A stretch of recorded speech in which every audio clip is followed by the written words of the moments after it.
Bonjour à tous, du coup, bienvenue dans Parcours Études, en fait, l'émission qui a pour but de pouvoir retracer des expériences académiques des étudiants étrangers et ça s'oriente beaucoup plus pour ceux qui viennent d'arriver dans des pays étrangers justement et qui sont désorientés ou qui ont besoin de certaines informations justement pour savoir comment ça se passe et comment trouver leurs repères aussi, mais notamment pour les personnes qui étudient mais qui n'ont pas leurs repères, qui sont un peu perdus, ils peuvent puiser dans ces expériences certaines choses qui peuvent les aider en fait ou certains conseils, pour être plus précis, qui peuvent les aider en fait à pouvoir s'en sortir dans disons, d'une manière un peu qui sort pas de l'impossible quoi. Et du coup, mais aussi pour toutes les personnes qui ont fini leurs études, mais qui ont une certaine perception un peu négative sur sur leurs études du fait que bah ça s'est pas bien passé. Le but c'est de pouvoir leur montrer qu'il y en a qui ont réussi, qui ont mieux fait, et ça va pouvoir les aider à avoir une certaine vision positive de la chose et à parler positivement en fait des études quoi partout où qu'ils soient en fait, mais aussi une autre référence, c'est beaucoup plus pour parler de nous aux autres, donc nous les étrangers. Ça va nous permettre d'aider les autres à se mettre dans notre peau et de comprendre qu'est-ce que ça fait d'être étranger. Je trouve que pour moi, c'est une façon de pouvoir rendre un peu plus cordial, en fait, les relations, que ce soit académiquement, tout comme après professionnellement. Donc, sans plus tarder, du coup, aujourd'hui, je reçois plutôt, excusez-moi, Abel. Et ça, Abel, ça me fait plaisir de te recevoir. Je remercie toujours mes invités et du coup, je te dis merci de participer à l'émission et du coup, je vais te laisser te présenter. Succinctement, je m'appelle Abel Oubahi. Je suis ingénieur en électromécanique et actuellement, je suis planificateur pour la maintenance préventive dans le secteur pétrolier. À côté, je développe aussi, c'est pas encore parfait, mais je suis en train de m'atteler à développer la production de contenu sur des sujets d'intérêt qui sont entre autres l'entrepreneuriat et l'éducation financière. Ce sont deux domaines qui me passionnent particulièrement. On le verra peut-être au cours de l'émission que l'entrepreneuriat a eu un impact sur mon parcours académique et par rapport à ce que je suis maintenant et par rapport à ce que je serai demain. Voilà. D'accord, merci beaucoup Abel. Donc, l'entrepreneur et en même temps l'ingénieur, ça montre à quel point il y aura beaucoup à dire durant l'émission. Déjà, je commencerai par une question. Pourquoi? Bah, d'abord, tu as étudié en Tunisie, donc tu n'as pas mentionné le fait que c'est en Tunisie que tu as en fait passé Ouais, une grande partie de tes études, justement tes études universitaires, pour être plus précis.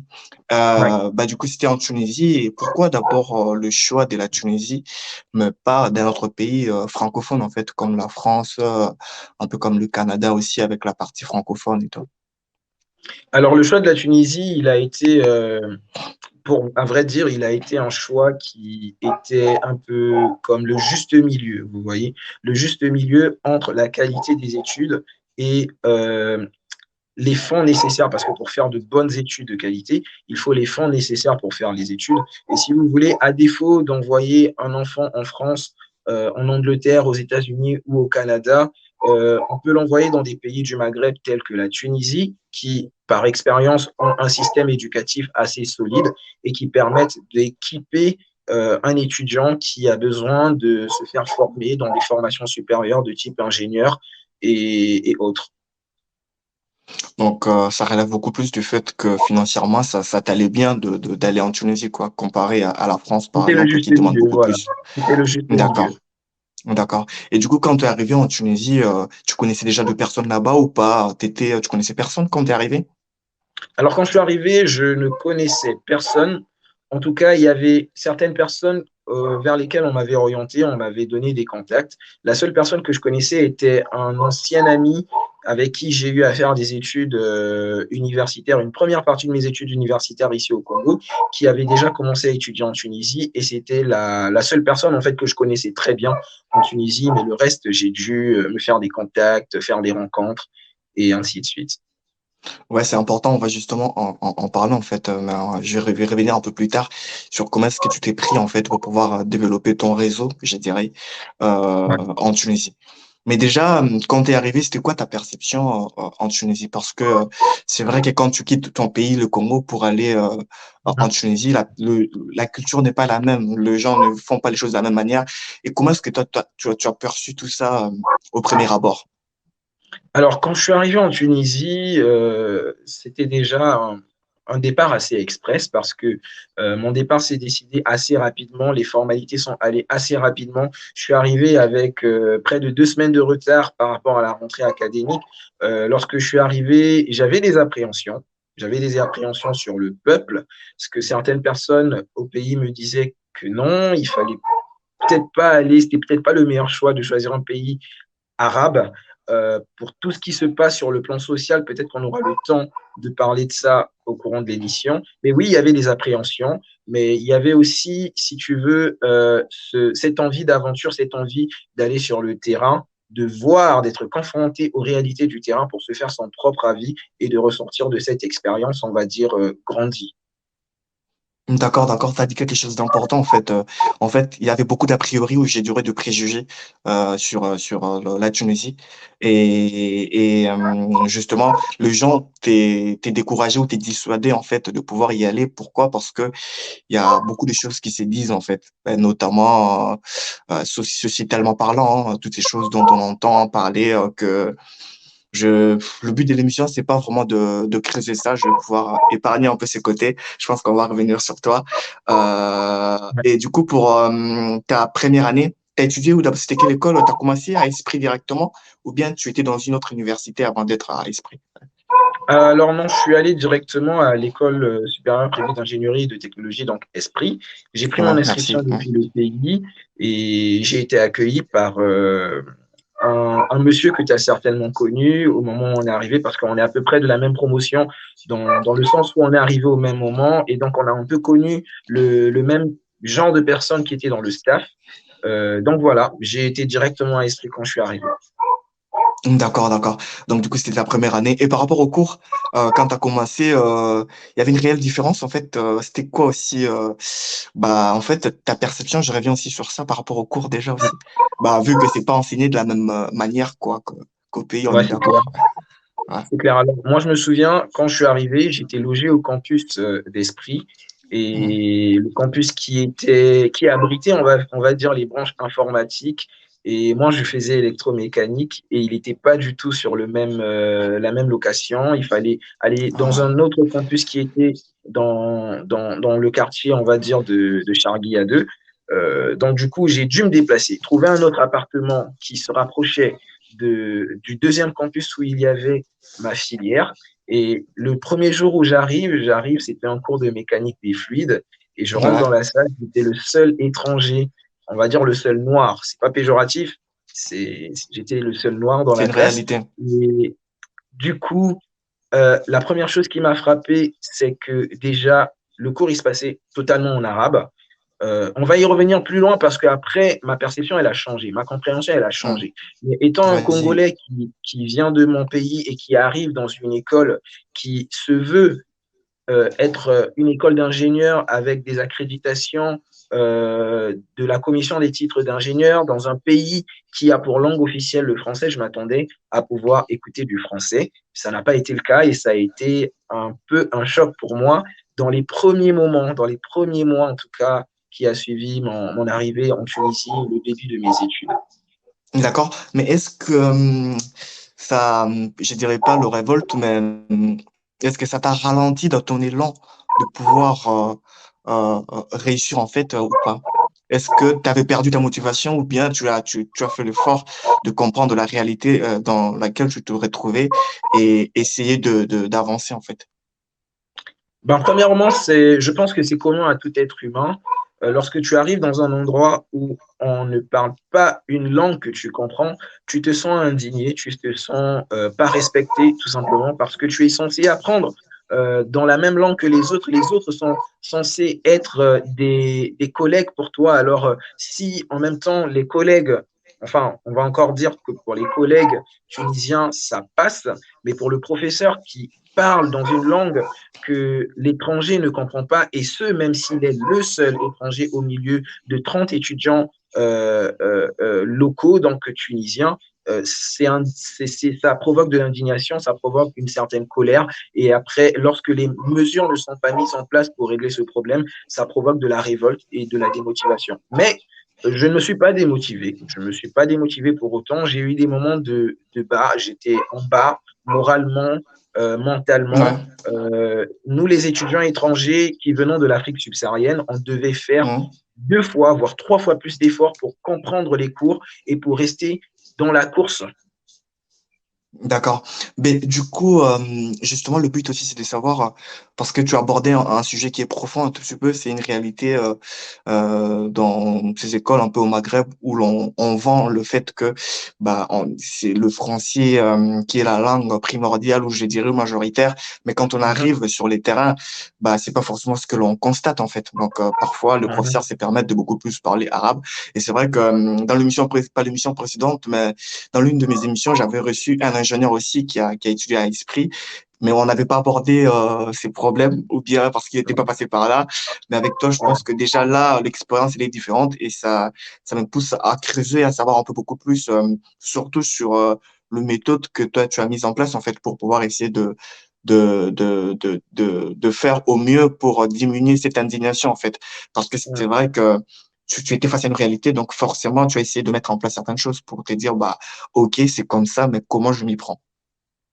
Ben, ultimement, si tu veux, au final, tu te dis que tu es venu pour apprendre, tu es venu pour apprendre quelque chose qu'il n'y avait peut-être pas dans ton pays, que tu ne pouvais pas retrouver dans les institutions éducatives de ton pays, et que tu as décidé d'aller découvrir une autre culture, un autre pays, un autre environnement. Certes, on s'attend à des différences culturelles, mais au niveau des études, il faut que ça soit homogénéisé, comme j'ai dit. Si on se veut être une école digne de ce nom, où on promet qu'on parle français, on est dans un pays où certes Hmm. la première langue est l'arabe et c'est tout à leur honneur, mais qu'il y a aussi le français. Si on veut favoriser l'amitié entre les ressortissants étrangers subsahariens et les étudiants, les habitants du Maghreb, il faudrait aussi permettre, comprendre surtout que lorsqu'on arrive dans un pays étranger, que ça déboussole un peu. Et je pense que avec l'expérience, j'ai compris aussi qu'il y a certains Tunisiens qui me comprenaient, qui nous comprenaient, nous, étudiants étrangers ressortissants de l'Afrique subsaharienne, parce qu'ils avaient déjà eu une expérience à l'étranger, que ce soit en France ou ailleurs, où ils étaient dans la même situation que nous. Hmm, Et du ouais, coup, quand ils reviennent au pays, ils comprennent, ils savent ce qu'on peut ressentir. Et du coup, ils sont un peu plus ouverts d'esprit et ils sont plus tolérants à mettre à l'aise ceux qu'ils reçoivent dans leur pays, dans leurs écoles. Donc moi, comment j'ai fait pour combattre hmm, cette indignation? Ben, tout simplement, je suis passé par la phase de l'indignation déjà, je me suis mis en colère, je m'étais même interdit, je m'étais auto-interdit d'apprendre l'arabe, tout simplement parce que je ne me sentais pas respecté à l'école. Déjà, je me disais, je ne me sentais pas respecté, j'avais refusé, j'ai dit, je n'apprendrai pas cette langue parce qu'on ne me respecte pas dans mon lieu d'études. Et après, il y a eu des initiatives. On a arrêté de se mettre en colère. On a commencé à dialoguer, premièrement, avec les professeurs, qui étaient notre première interface. Ensuite, on a eu à avoir des contacts avec l'administration de l'école où j'ai étudié, donc Esprit, qui a bien reçu le sujet d'ailleurs, parce qu'ils étaient compréhensifs. Leur souci à eux, c'était aussi de faciliter l'intégration des étudiants étrangers. Et fait qu'il ne faut pas négliger, c'est qu'à l'époque, en 2015, quand je suis arrivé, la proportion des étudiants étrangers issus de l'Afrique subsaharienne, elle n'était pas considérable. Comparé au jour d'aujourd'hui, ce n'était pas considérable. Donc, il y avait une certaine influence, si tu veux, une influence qui était due à l'habitude de parler sa langue locale et du fait que les étudiants étrangers issus de l'Afrique subsaharienne étaient minoritaires. Ça poussait à ne pas trop les considérer. Ce n'est pas excusable, mais j'explique juste que je comprends au fur et à mesure pourquoi on est arrivé à ce genre de situation. Dieu merci, au fil des années et dès la deuxième année de mon séjour en Tunisie, les choses ont commencé à s'améliorer. On a mis en relief certains problèmes. On est ouais. arrivé même à mettre sur pied une association, ça a commencé par une association des étudiants étrangers à Esprit pour combattre, Mhm, si tu veux, la condition sociale des étudiants, l'intégration et le bon déroulement du suivi des cours. Et ensuite, ça s'est transformé en un club.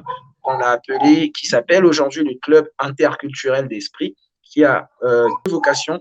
La première vocation, c'est de veiller à la bonne intégration des étudiants étrangers à esprit. Et la deuxième vocation, c'est l'ouverture culturelle. C'est bien, on va se plaindre, c'est légitime. Mhm. Et après, il faut faire un pas vers l'autre aussi, leur faire comprendre que finalement, on n'est pas si différent de vous. On a certes des points de divergence, mais on se rejoint dans beaucoup d'aspects et nos différences devraient être notre force, en fait. Notre force qui nous...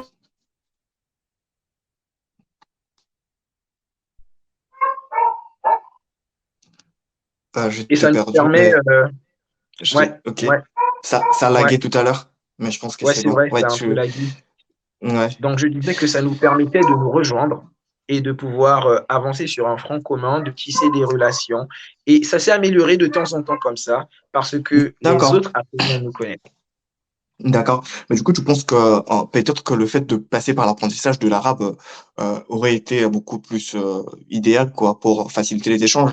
Parce que généralement, j'avais posé cette question aussi dans l'une des émissions de savoir pourquoi est-ce qu'on n'apprend pas l'arabe quand on est au Maghreb. Donc déjà, je comprends que, hormis le fait qu'il y en a qui se disent que bah, on est là, on est de passage, donc on n'est pas là pour très longtemps. Donc forcément, on n'a pas cette grande motivation de pouvoir apprendre. Mais il y a aussi le deuxième aspect que tu viens de soulever, c'est que tu as eu un rejet intérieur d'apprendre l'arabe parce que les autres ne t'ont pas vraiment respecté.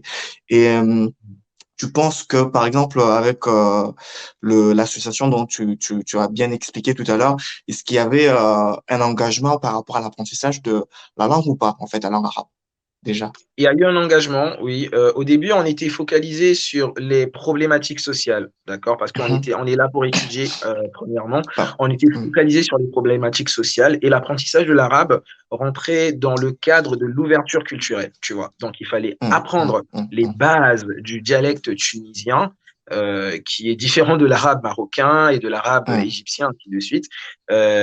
Donc, oui. Après, personnellement, moi, Mhm. quelques années plus tard, j'ai intégré un club culturel euh, en Tunisie, à Tunis, Mhm. où j'ai Mhm. appris les bases de l'arabe. C'est pas Mhm. évident parce que c'est vraiment par rapport au français, c'est tellement différent dans la consonance, dans la prononciation des mots, dans l'intonation.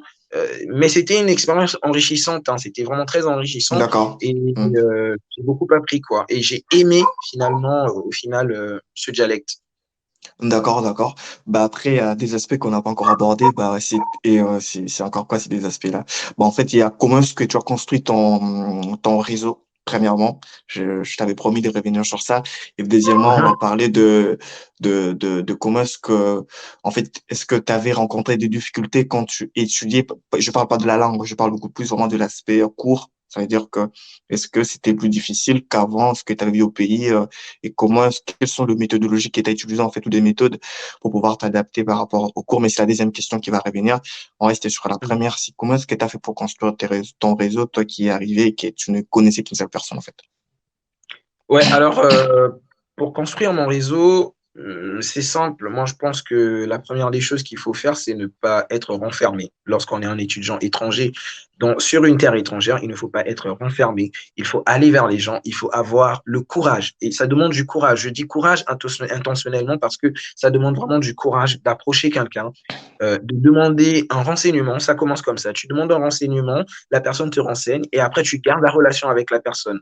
Ça peut toujours servir. J'ai rencontré des gens, j'ai été amené à rechercher des appartements, à faire des connaissances, à réparer mon téléphone, à réparer mon ordinateur. J'ai rencontré des gens dans les associations et dans les clubs auxquels j'ai adhéré pendant mes études. J'ai rencontré également des gens, ce qui a fait à ce que je puisse me construire un certain réseau en étant en contact aussi avec l'administration de l'école, en étant aussi ami avec certains de mes collègues, où on a travaillé souvent sur les mêmes projets, on était dans les mêmes groupes. Donc, de fil en aiguille, on a construit un réseau qui aujourd'hui me permet de pouvoir bénéficier de certaines opportunités ou tout simplement d'avoir une relation cordiale. D'accord, d'accord. Donc, d'un côté, c'est avoir le courage, en fait, de pouvoir aller vers les autres, comme tu as dit. Question de garder une trace à chaque fois de tes relations. Comme ça, Oui, c'est ce qui, au fur et à mesure, va te permettre d'accumuler de contacts et ensuite, éventuellement, bah, le garder et développer justement ton réseau. C'est très important ce que tu as dit. exactement. Mais aussi le fait d'aller dans le club, en fait. Comme toi, tu Ouais, t'es rapproché de l'administration de ton école, mais aussi tu t'étais inscrit dans certains clubs qui t'ont permis justement de t'ouvrir et de voir les choses autrement. OK mhm. pour ça. Mais du coup, le deuxième aspect, niveau difficulté, cours, études, comment est-ce que tu as vécu la chose en fait? Est-ce qu'il y avait des cours, bon, je sais qu'il y avait des cours aussi plus difficiles, moins difficiles, mais comment est-ce que t'as vécu ça comparé à ce que t'avais vu au pays? Ouais. Alors, moi, avant d'arriver en Tunisie, j'ai commencé à étudier, à faire mes études supérieures au pays pendant 3 ans. J'ai fait génie des systèmes industriels à l'école du Congo-Brazzaville. Euh, J'ai fait génie des systèmes industriels. Ça a une connotation en génie électrique pour ceux qui sont du domaine. Il y a beaucoup plus de génie électrique. Et la grosse nouveauté quand je suis arrivé en Tunisie à Esprit, c'était la mécanique parce que j'ai fait une filière électromécanique. Donc la nouveauté pour moi, c'était la mécanique. Et c'était un peu difficile au début de s'adapter à la mécanique et de comprendre les principes. En génie électrique, tout ce qui était attrait au génie électrique, c'était un peu plus facile. Mais en ayant des collègues qui sont capables de t'aider, de t'orienter, avec qui vous travaillez, on était de backgrounds différents, on avait un passif différent, d'autres avaient fait génie électrique, d'autres génie mécanique pur, donc on était tous mélangés. Et ce mélange, si tu veux, de bonne entente et de volonté de pouvoir aller de l'avant, parce que de toutes les manières, tu n'as pas le choix, tu dois réussir, ça a fait que je puisse persévérer et finalement, je suis là où je suis. D'accord, d'accord. Bah, tu es là où tu es, bah, on est content pour toi. Mais après, je vais encore creuser un tout petit peu, peut-être t'embêter encore sur cette question. Bah, Dis-moi. oui, t'as rencontré des cours qui étaient plus ou moins difficiles. Donc, c'était entre les deux, plus difficile et moins difficile. Et comment est-ce que Oui. tu te prenais, en fait, par exemple, dans tes périodes de révision? Comment est-ce que tu te prenais pour tes examens? C'était quoi ton programme? C'est ce que je vais vraiment essayer de mettre en avant. Ça veut dire que, est-ce que tu étais cet étudiant-là qui, après ses études, bah, rentrait directement à la maison et 1 heure après se mettait à réviser? Ou tu étais cet étudiant-là qui se permettait, bah, de ne pas réviser tous les jours, mais de savoir que tu prends un week-end que tu vas caler pour pouvoir réviser. C'est vraiment toutes ces bonnes pratiques-là que qu'on veut pouvoir entendre et Ouais, je comprendre de comprends. toi. Ouais, Alors de base, je pense que je suis quelqu'un de studieux. Je suis d'accord. quelqu'un qui étudie, j'aime beaucoup apprendre, j'aime beaucoup me documenter. Donc de base, je suis quelqu'un qui, après avoir fait un nouveau cours, Hum, je rentre à la maison et je ne vais pas forcément laisser passer une semaine avant de commencer à réviser ce cours. Je vais lire, mais il arrivait des moments où je baissais un peu, où j'avais la flemme. Mais en général, c'est ce que je faisais. D'accord? En général, c'est ce que je faisais parce que je sais que c'est ce qui marche avec moi. Il faut que je puisse m'y prendre à temps parce qu'une chose que tu as sûrement remarqué, c'est que à l'approche des examens, on était tous dans le rush. On était dans le rush, il fallait réviser. On se rendait compte qu'on n'avait pas assez révisé. Et donc, à l'approche des examens, on était en train de courir de partout, de faire des TD, des exercices, des révisions. On organisait des groupes de révision le plus souvent. hum. Et moi, je révisais le plus souvent seul, parfois avec les autres, mais le plus souvent seul. Donc voilà, c'est un peu comme ça que je m'y prenais petit à petit, mais il m'est arrivé des fois de me retrouver de court. Donc le conseil que je peux donner à un étudiant étranger qui va dans un pays étranger et face à un nouveau système éducatif, c'est de ne pas perdre de temps, de faire très attention, surtout lorsque c'est un système qui est différent du nôtre. Il faut faire très attention, sinon on risque de se retrouver à la dérive. Dès qu'on a appris une nouvelle leçon, une nouvelle notion, aller faire des recherches là-dessus, chercher à comprendre déjà ce qu'on a appris en cours et du coup d'aller plus loin une fois qu'on a D'accord, consolidé les acquis. d'accord. Et du coup, pendant tes études, est-ce que tu travailles à côté ou pas? Est-ce que tu avais des jobs et tu faisais des jobs étudiants ou pas? T'as fait ça, non? Non, j'ai pas eu de job étudiant. Moi, en quittant le pays, je me disais, j'avais dans l'idée de travailler en Ouais. même temps que j'étudie. C'était quelque chose que je voulais faire, mais je n'ai pas eu l'occasion de le faire. Non pas que je ne voulais pas, mais ce n'est pas possible. Ce n'est pas possible en Tunisie. La législation ne permet pas aux étudiants étrangers de travailler en parallèle de leurs études. Du coup, Oui, ça laguait tout à l'heure, on a perdu au moins 2 minutes, mais c'est pas grave, je vais pouvoir c'est pas grave. retravailler ça. Bah, en fait, on disait que la législation, en fait, ne permet pas à un étudiant étranger de pouvoir justement faire un job étudiant. Ouais, Et c'est ça. ok, mais du coup, pour les stages, t'as jamais fait de stage aussi? Je sais pas, moi, par contre, non, mais je pense que toi, t'avais fait un stage, non? Non? En J'ai Tunisie. eu à faire des stages. J'ai eu à faire des stages, un stage ouvrier déjà, on va dire, c'était à l'Institut national des sciences appliquées et des technologies, l'INSAT. J'étais dans le laboratoire de génie électrique pendant l'été 2016. J'ai beaucoup appris. Ensuite, j'ai fait mon stage de fin d'études dans une société qui s'appelle Safas Tunis. C'est une société qui est spécialisée dans la fabrication de l'acier et des fentes, en fait. D'accord? À te voir parler, j'ai l'impression que ça a été tellement facile pour toi de pouvoir trouver des stages. Pourtant, c'est pas quelque chose que j'ai entendu autour de moi, que j'avais entendu autour de moi quand j'étais là-bas en Tunisie. Justement, c'était pas facile de trouver des stages. Comment est-ce que toi, tu t'étais pris en fait? C'était quoi ta manière de pouvoir aborder les choses ou de faire les choses pour avoir ces stages déjà? Ah, je crois que ça grésille un peu au niveau du micro, tu m'entends bien? C'est bon, là, tu m'entends bien? Ouais, un peu mieux. Ouais, c'est super. Ok, ok. Je disais, bah, en fait, je sais pas si tu as entendu tout ce que je disais avant, mais je vais recommencer de toute façon. C'était par rapport à tes stages. Donc, à te voir parler, bah, on a l'impression que ça a été très facile pour toi de pouvoir avoir tous ces stages. Et du coup, je voulais justement savoir comment est-ce que tu as fait, en fait, quelles sont les actions que tu as mises en place, en fait, pour avoir ces stages. Bah, les relations. Déjà, premièrement, les relations, dans le sens où on était très remarqué, on était très proche de notre professeur de machine électrique lorsque je suis arrivé. Et il nous a proposé de passer un stage dans son laboratoire parce qu'il était le responsable du laboratoire de génie électrique. Et on a passé 3 à 4 mois ensemble. D'accord. Donc, c'était le fait que tu étais beaucoup plus proche de ton professeur et à travers ça, ça a noué une très, très bonne relation. Il t'a apprécié par la qualité de ce que tu étais. Et du coup, c'est ce qui a permis bah, qu'il t'ouvre un peu de porte pour le stage, quoi. Et, et comment ça s'est passé, ces stages, en fait? Justement, c'est important de savoir aussi comment ça s'est passé. T'es la première personne, en fait, au Maghreb Les qui stages parle se d'un sont bien stage. passés. Ouais. Ouais. Mhm. Et bah, parle-nous un peu Les stages se sont bien passés dans l'ensemble. Mhm. Oui, voilà, Ah, donc je disais tu... que les stages se sont bien passés dans l'ensemble. Oui. Ah, d'accord. Ah, je croyais que Donc, ça tu s'est allais bien passé dans argumenter. l'ensemble. Ouais. Non, il n'y a pas de Ah, donc, souci. Après, c'est vrai que la température, elle change ici. Il y a des c'est intempéries. pas, ouais, c'est pas Euh, grave. ouais. Donc, je disais, Ouais. les stages se sont bien passés. La grosse difficulté, c'est toujours au niveau de l'interaction sociale. On parle beaucoup Ok. arabe, même dans le domaine du travail. Et c'est Hmm. pas toujours évident de se créer des relations assez solides parce qu'il y a aussi des appréhensions envers les étudiants étrangers. Là, je parle du racisme. C'est une réalité, il faut le dire. Mais au-delà de ça, on trouve toujours des gens qui sont assez ouverts d'esprit pour pouvoir vous donner la chance de travailler et de pouvoir vous illustrer, de faire votre travail, d'apprendre des choses. D'accord, d'accord. D'accord. Et je vais essayer d'être un peu plus académique. Bah, en fait, on parlait de tes expériences de stage et voilà, de stage. Et je voulais justement, moi, je te pose la question de savoir ce que tu étais pris en fait pour pouvoir rédiger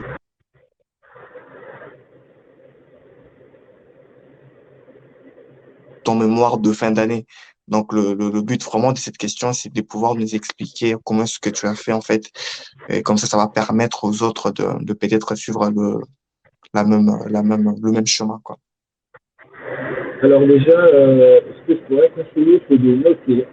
Chaque fois qu'on va en stage, chaque jour qu'on passe en stage, il faut noter tout ce qu'on fait, il faut noter tout ce qui se passe, et surtout ce qui est rattaché au sujet de stage. Pourquoi je parle de noter? Parce que ça va nous permettre d'avoir de la matière, du contenu à rédiger dans notre soit un rapport de stage, soit le mémoire en ce qui concerne la dernière année d'études. Et moi, personnellement, tout ce que je faisais, je notais ce que je faisais. J'avais un petit carnet journalier et aussi j'avançais en même temps.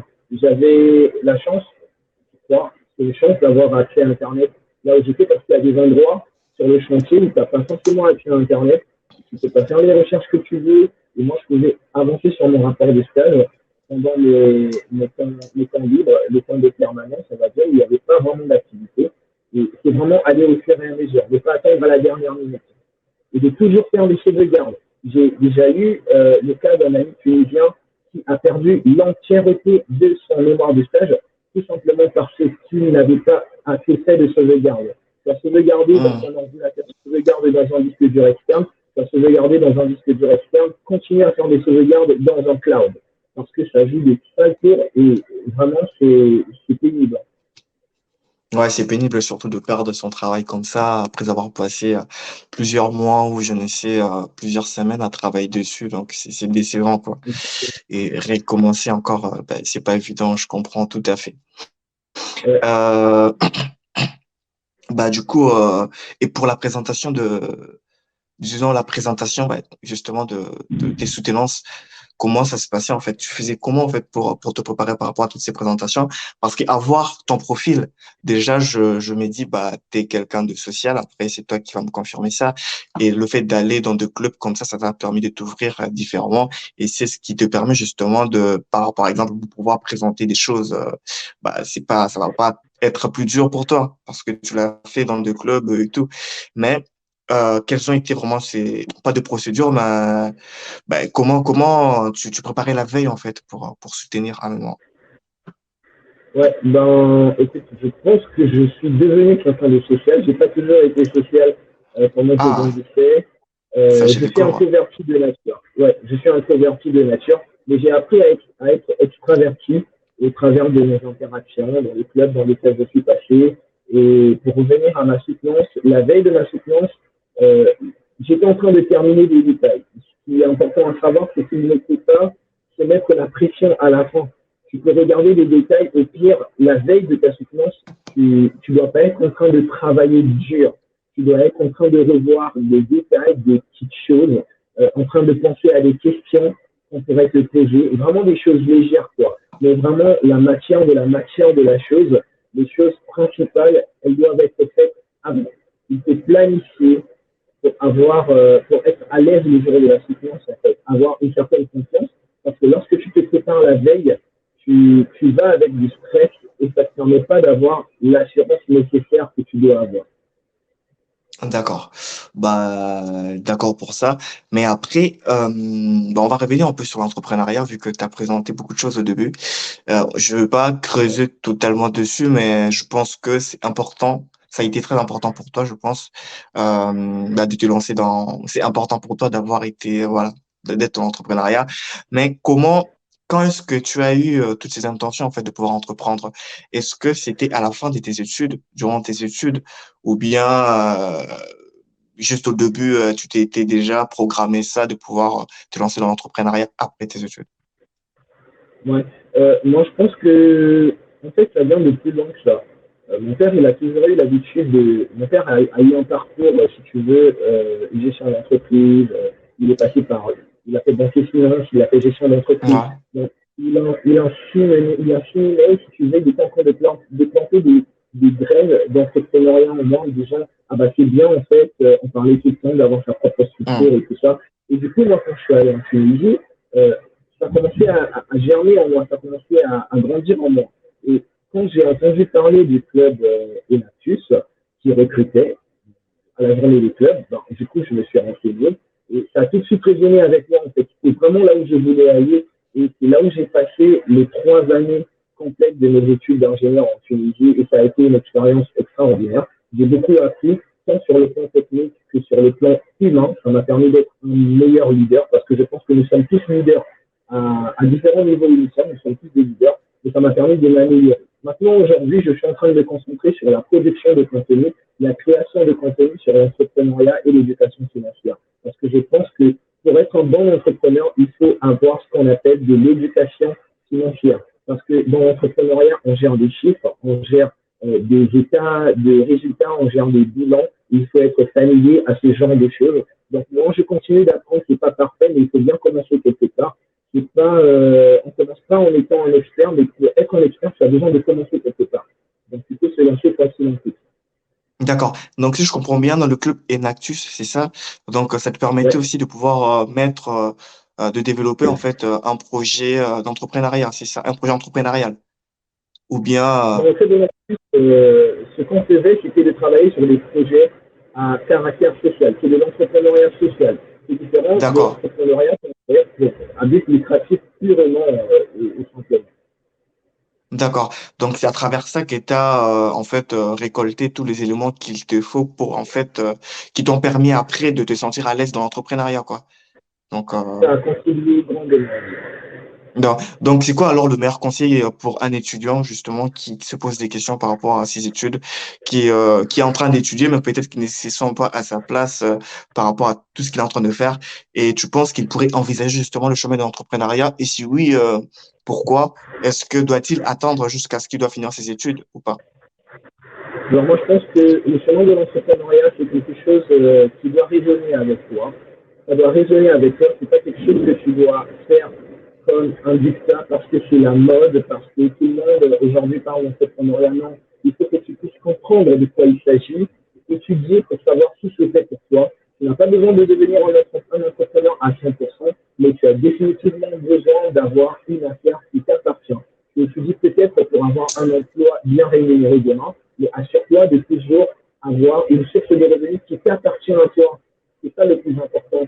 Et ensuite, le conseil que je pourrais donner, le meilleur moment de commencer à entreprendre, c'est pendant que tu es encore à l'école. Tu as tout le temps, tu as une marge de manœuvre qui est là, tu peux te tromper et tu as le droit de te tromper. Le problème, si tu veux, c'est qu'aujourd'hui, on a peur de se tromper. Je pense que ça vient de ce qu'on nous a appris à l'école dans notre système éducatif, que échouer, c'est mal, que échouer, ça veut dire que tu es un bon à rien, alors que c'est tout le contraire. Quand on est dans le monde de l'entrepreneuriat, on passe notre temps à échouer. Ah, bien Tu vois sûr. ce que je veux dire? Donc, il ne faut Hum. pas avoir peur d'échouer et il ne faut pas être conditionné par ça. Pour ça, je conseille le livre d'Idriss Aberkan, pour ceux qui le connaissent, Libérez votre cerveau. Et ça va nous apprendre beaucoup de choses concernant le système éducatif et aussi un peu concernant l'entrepreneuriat. D'accord. Donc, si je comprends bien, notre conseil pour toi aussi serait de pouvoir justement pousser les étudiants à pouvoir beaucoup lire, pas que de choses qui concernent leurs études, mais qui sortent en fait de ces cadres aussi. Tu en penses quoi, ouais? Exactement. Hum, Ouais, je suis totalement d'accord. Apprendre des choses qui vont te servir. Alors, je ne dis pas qu'il ne faut pas lire des romans, il ne faut pas être quelqu'un d'imaginatif, il ne faut pas lire des choses abstraites comme des nouvelles, mais je conseille de lire des choses qui te permettent d'évoluer demain, en fait, des choses concrètes. Tu veux, tu as besoin peut-être de devenir un artiste demain, commence à étudier la biographie des artistes, commence à te renseigner sur des faits concrets, sur des faits réels, pour pouvoir avoir déjà un aperçu de ce monde, en fait. D'accord, d'accord, d'accord. Donc, c'est un peu un étudiant multi-axe dont on a besoin. Donc, ça veut dire que tu es Ouais, étudiant, en même temps, tu bosses dans ce qui te concerne, mais aussi avoir un regard sur autre chose. Parce que si je comprends bien, et selon ta puis, logique, bah, ouais, faut pas rester focus sur ce que tu fais, mais avoir un regard sur plus tard, en fait. Donc, c'est ce qui t'a poussé à entreprendre, tout en sachant qu'il y a plusieurs opportunités qui pouvaient t'arriver. Ouais, tu vois, quelque chose à ajouter, ouais, c'est ça. totalement, en fait, j'allais dire tout simplement, si on se suffit aux études que l'on fait, c'est facile d'avoir le diplôme d'ingénieur ou je ne sais pas quel autre diplôme, il suffit d'étudier tes leçons, de réussir à tes examens, mais sur le marché du travail, dans la société, qu'est-ce qui te différencie? Qu'est-ce qui fait de toi quelqu'un de différent? Vous avez fait les mêmes études que les autres, vous avez eu les mêmes professeurs, vous avez eu les mêmes diplômes, mais ce qui va faire la différence dans le monde de l'entreprise ou alors dans la société, dans le monde entrepreneurial, c'est ce que tu as fait à côté. C'est ce que tu as fait à côté, en fait. Les expériences extrascolaires, les endroits que tu as visités, les personnes que tu as rencontrées. À côté de l'école, qu'est-ce que tu as fait? La vie, elle ne s'arrête pas au niveau des études. Tu te construis en tant qu'être humain et ton rôle en tant qu'être humain, c'est de pouvoir apporter le peu que tu as pour faire de ce monde un monde meilleur. Donc, ça ne passe pas uniquement par les études, sinon tu deviens une personne lambda. Ouais. Voilà, donc faut sortir un peu de ces cadres excuse-moi, bah, sortir un Ouais. peu de ces cadres et d'études quoi, donc de voir autre chose. Bah, c'est important ce que tu as dit en fait. C'est parce que quand les gens généralement étudient, ils n'ont pas cette vision d'après. Généralement ils viennent juste avoir leur diplôme, leur master et basta, c'est tout. Mais en fait c'est important ta façon de voir les choses. Je suis totalement d'accord. Donc de pouvoir dans la mesure du possible, parce que c'est vrai que il y a de métiers où quand tu es plongé dedans durant tes études, c'est pas forcément évident d'avoir un regard très ouvert sur d'autres choses. Donc, Et- mais dans la mesure du possible, pour un étudiant, de se renseigner, d'avoir un regard un peu sur ce qui se passe à côté. Bah, merci pour ça, Abel. Je vois que tu as ce côté entrepreneurial en toi, le futur, déjà entrepreneur, pas le futur entrepreneur. Et est-ce que tu aurais un autre partage? Je te laisse libre cours à un partage qui te vient à cœur de partager pour ceux qui sont en Tunisie, ceux qui viennent de commencer leurs études. Tu pourrais dire quoi en fait? Qu'est-ce qui t'arrive là en ce moment, pas en ce moment, à cet instant même, tu penses à quoi qui pourrait les aider en fait? Alors, ce que je pourrais dire à ceux qui se retrouvent, qui sont en train de passer par le chemin par lequel je suis passé, c'est je sais qu'il y a il y a des défis, d'accord. Il y a des défis dans les terres étrangères dans lesquelles on va. Il y a toujours des défis. Certains sont plus grands, d'autres sont encore moins grands. Mais le plus important, c'est de profiter à fond de cette expérience, de vraiment profiter à fond et d'utiliser toutes ces difficultés, tous ces avantages aussi, pour pouvoir ressortir grandi. C'est ce que on devient qui est plus important. Ce n'est pas tout là où on passe. On peut passer par des moments de difficulté, dans des déserts, dans des choses vraiment désagréables, mais c'est ce qu'on devient ensuite. Tout ce que tu deviens au travers de ces difficultés. Moi, la Tunisie, personnellement, elle a été comme une terre de formation. Ça a été une école de formation sur le plan technique, sur le plan professionnel, mais aussi surtout sur le plan humain. Je ne suis plus la même personne que j'étais lorsque j'ai quitté un pays en 2015. Et ça me permet aujourd'hui de revenir avec une autre mentalité, de pouvoir influencer mon environnement, de pouvoir avoir un angle de vue différent sur la société, d'avoir changé ma mentalité et de venir apporter finalement mon édifice pour faire avancer la société de manière générale et mon pays de manière plus particulière. D'accord, d'accord. Ben, merci pour ce partage. Et j'ai une autre question aussi. C'est si on te demandait de refaire tes études, tu aurais aimé, en fait, qu'est-ce que tu aurais aimé voir différemment dans tes études? Si on te demandait de pouvoir le recommencer, en fait. Si on me demandait de recommencer mes études, Ouais. Tu aimerais changer ce quoi? Voilà. Ouais. ouais, ce que j'aimerais changer, c'est définitivement l'aspect de la langue. L'aspect de la langue et aussi l'aspect de cette sorte de discrimination. Et c'est très important parce Ça, qu'on se rend pas compte, mais ça freine. Ça freine beaucoup de gens. Je connais des gens qui ont abandonné des études à Esprit, l'école où on a étudié, des gens qui ont abandonné les études à cause de l'exclusion due au fait de la différence de langue, juste à cause de ça. Alors, moi, quand je vois qu'on est allé jusqu'au bout, je me dis, bah, quelque part, on va se dire, ça a été un peu évident, on devait se battre, mais c'est pas autant facile pour les autres parce que psychologiquement, c'est dur. d'accord. Mais du coup, il y a aussi une autre question qui me revient. Est-ce que ça t'est arrivé de te dire, bah, écoute, je vais abandonner. C'est dur, je vais abandonner. Non, ça n'est jamais arrivé. D'accord. Et du coup, bah, les autres ont abandonné, justement, à cause de cette exclusion un peu, je dirais, sociale et tout, par rapport à la Ouais. langue. Mais, en fait, qu'est-ce qui t'a permis mentalement de pouvoir surmonter, justement, voilà, c'est ça la bonne question. Qu'est-ce qui t'a permis mentalement de pouvoir surmonter ces obstacles? En fait, tu te reposais sur quoi pour pouvoir trouver la force d'avancer? Est-ce que pour toi, c'était un mindset positif? Je ne sais pas, peut-être le sport, je ne sais pas, peut-être la religion, je ne sais pas, peut-être, voilà, parle-nous, on veut savoir. Parce que Ouais. tu es ressorti, je dirais, grandi en fait de ces expériences, comme tu as dit tout à l'heure. Donc, ça veut dire que tu as Mhm. fait face à beaucoup d'obstacles. Mais dis-nous, qu'est-ce qui t'a permis justement d'avoir la force de continuer malgré toutes ces difficultés? Ce qui m'a permis de continuer malgré les difficultés, déjà, c'est que je me suis I made my mind, c'est-à-dire j'ai vraiment configuré mon esprit au moment où je quittais mon pays et je savais ce que j'allais faire. J'avais un objectif bien défini et qui me permettait de tenir malgré les difficultés sur place. c'est que je pensais au sacrifice de mes parents, je pensais à tout ce qu'ils étaient en train d'investir sur moi. Et une petite parenthèse, je voudrais aussi apporter cette précision, c'est-à-dire avant d'envoyer un enfant à l'étranger, il faut être sûr qu'il est mature. On ne voit pas un enfant à l'étranger juste parce qu'il faut l'envoyer à l'étranger. Il n'est pas encore mature.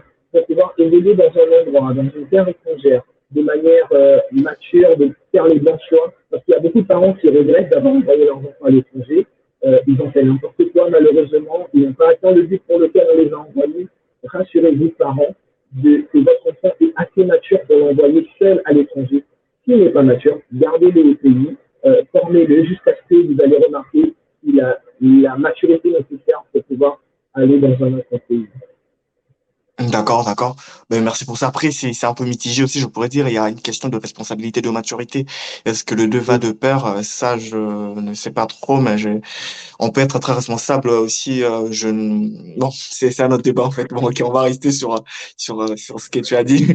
C'est notre débat, maturité, responsabilité. Est-ce que le deux vont de En tout pair cas, ou on n'a pas pas? besoin d'être Tu- parfait. Et comme j'ai dit, ça ne va pas C'est à ça, c'est l'encontre ça. du discours. Comme j'ai dit, on n'a pas besoin Euh, d'être parfait. Mais si on voit quelques euh, graines de maturité, on se sait sur le long du chemin, tu vois. On n'est pas parfait dès le départ, mais si on identifie quelques points clés qui nous permettent de se dire, je peux quand même tenter d'envoyer à l'étranger, alors on peut le faire. Mais s'il est vraiment, mais il n'a pas encore atteint un certain niveau minimum de maturité, par sagesse, il vaut mieux attendre. D'accord, d'accord.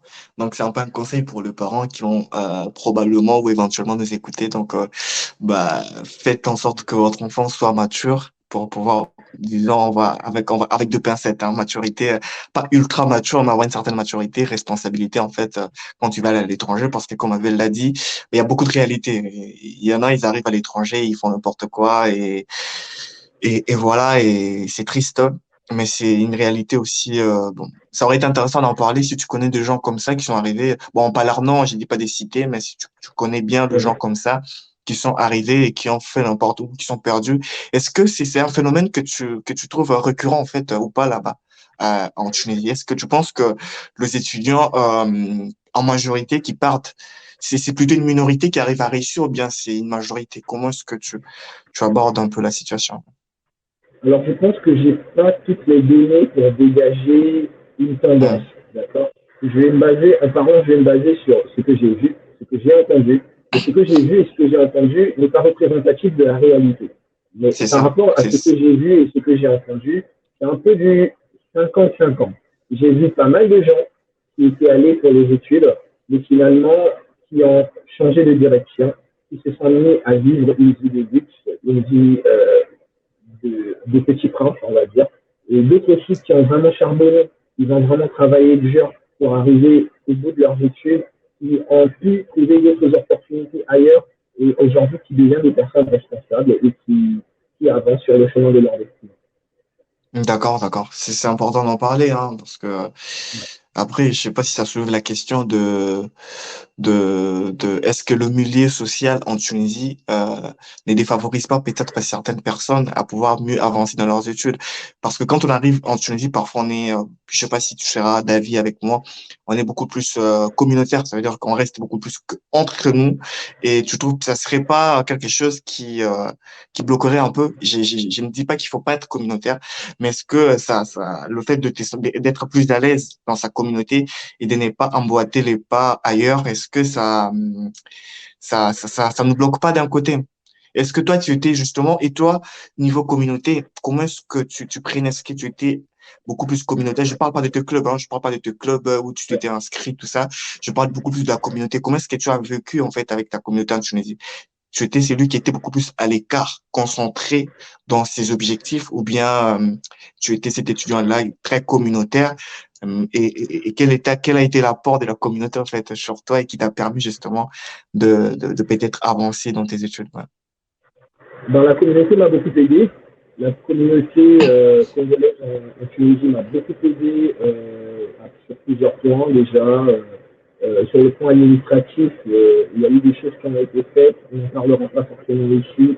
Mais ce que je pourrais dire, c'est que moi, de base, je pense que je suis quelqu'un qui est très focus. Je suis focus sur mes objectifs. Je suis concentré sur ce que j'ai à faire. je suis communautaire, je prône le communautarisme, mais le communautarisme n'est pas une entrave à l'ouverture culturelle. Je pense qu'on peut être communautaire et être ouvert culturellement.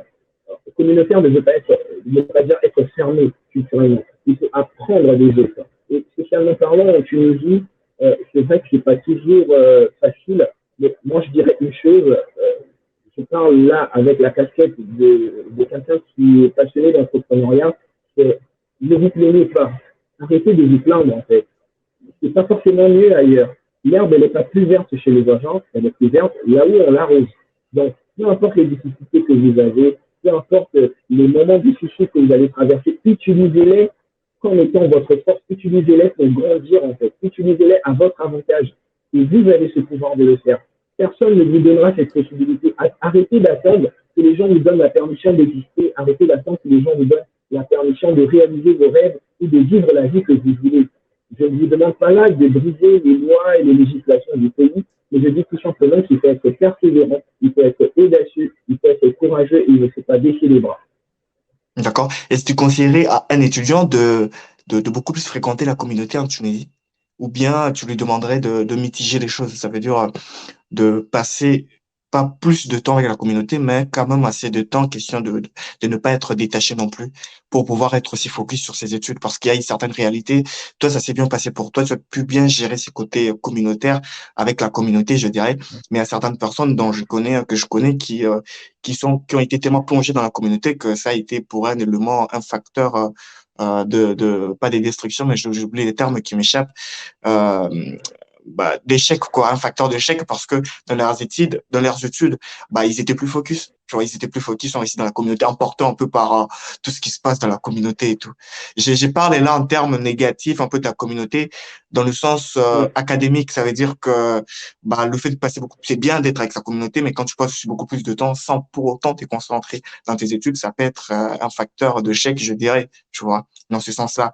Mais c'est vrai que, comme tu as dit, être communautaire, on parle un peu là maintenant du terme le communautarisme bienveillant. Je sais pas, je pense que tu as entendu parler de ça, où on est communautaire, en fait, c'est pas mal vu, quoi, en fait, de l'être. Ah, je t'ai perdu. Je t'ai perdu encore? Attends.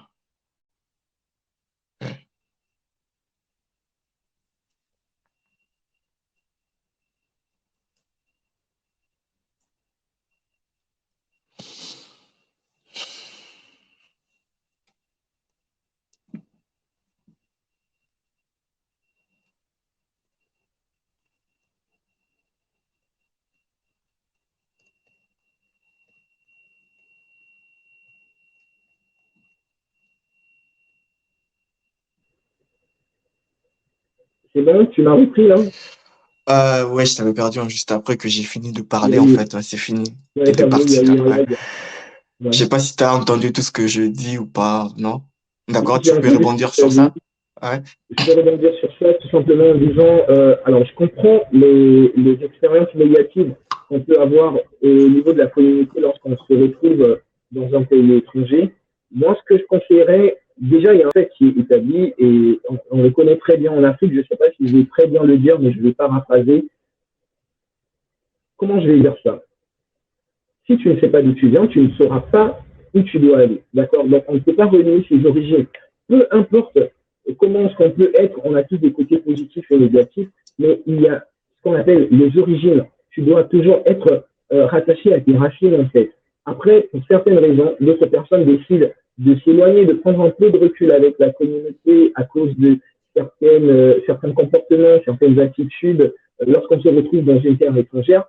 Mais malgré ça, moi, je conseillerais de toujours garder au moins une connexion avec sa communauté, avec l'association des étudiants et stagiaires de votre communauté en Tunisie, parce que les jours où vous aurez Hum, des problèmes, et parce que ça peut arriver, des incompréhensions, vous aurez besoin de votre communauté. Vous aurez besoin de votre communauté, vous aurez besoin de votre consulat. Donc, lorsque vous arrivez en Tunisie étant un étudiant ressortissant de l'Afrique subsaharienne, la première des choses à faire, enregistrez-vous auprès de votre consulat.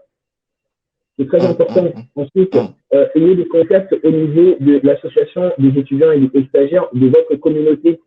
Maintenant, après, je vais dire une chose qui va peut-être permettre de voir cet aspect de manière différente, intelligence émotionnelle.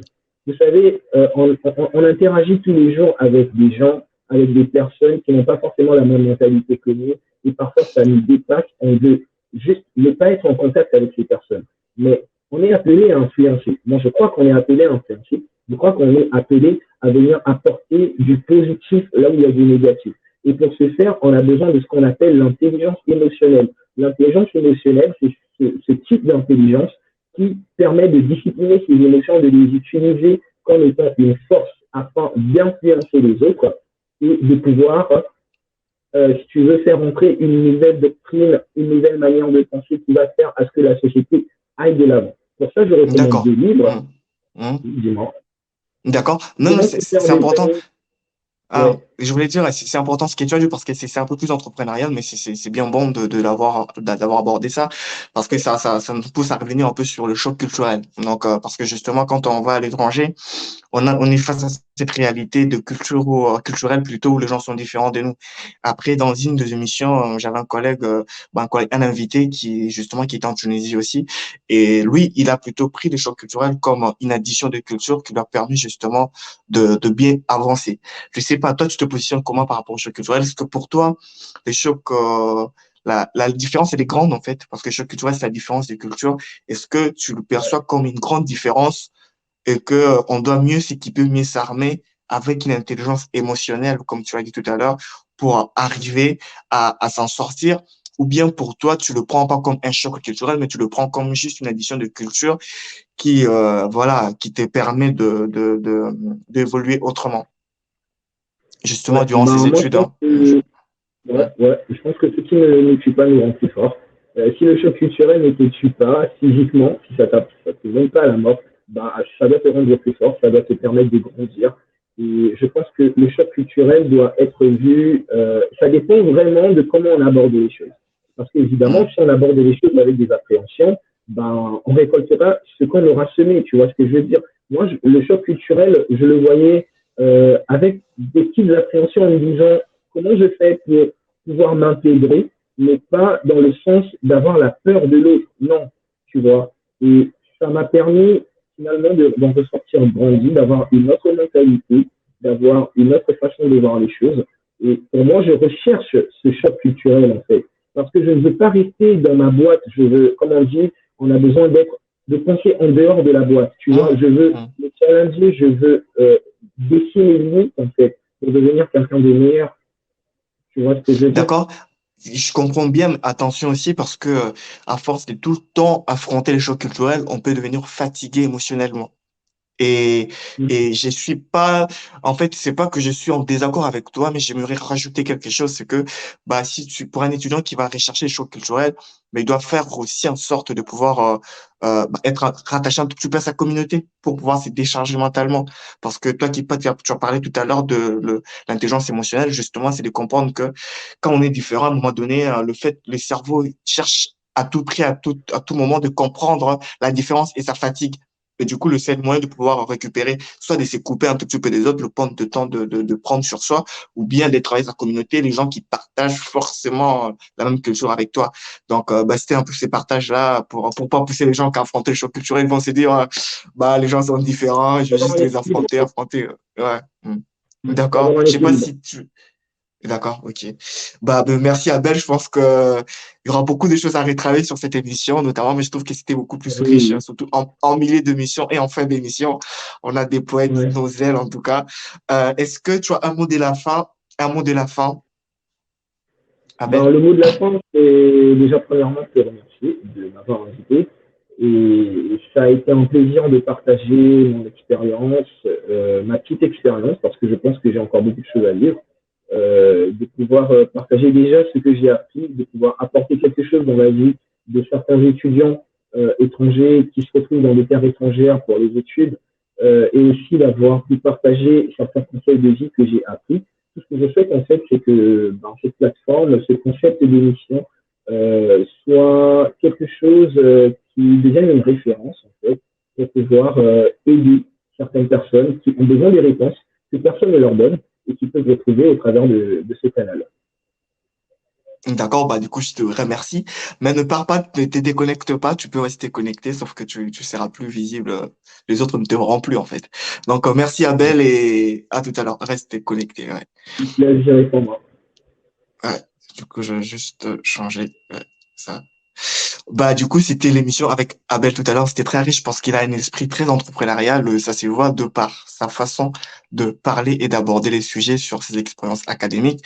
Moi, j'ai beaucoup plus retenu le fait de pouvoir déjà faire des activités en dehors de ses études et d'avoir une certaine vision d'après, surtout. Donc, quand vous faites vos études, ayez une certaine vision d'après. Après vos études, vous faites quoi, en fait? Et quand vous allez vous poser ce genre de questions, ça va vous permettre à mettre en place des actions en fait pendant que vous êtes en train d'étudier pour justement essayer de pouvoir voilà rattraper ou se préparer à cet avenir. Et voilà, c'était l'émission avec Abel. J'espère que pour ceux qui sont restés jusqu'ici, bah, je vous remercie énormément. Et abonnez-vous parce que c'est pas moi qui vous ai aidé dans cette chaîne en fait, mais c'est toutes ces personnes qui vont puiser dans cette chaîne pour avoir comme Abel a dit, ça pourrait être une certaine référence pour deux personnes en fait qui sont perdues en terre étrangère, les étudiants à l'occurrence, et se puiser dans toutes ces expériences va leur permettre de retrouver une certaine énergie ou d'avoir certaines informations qui vont leur permettre d'aller de l'avant. Donc, merci, c'était Van et à très bientôt. Ciao!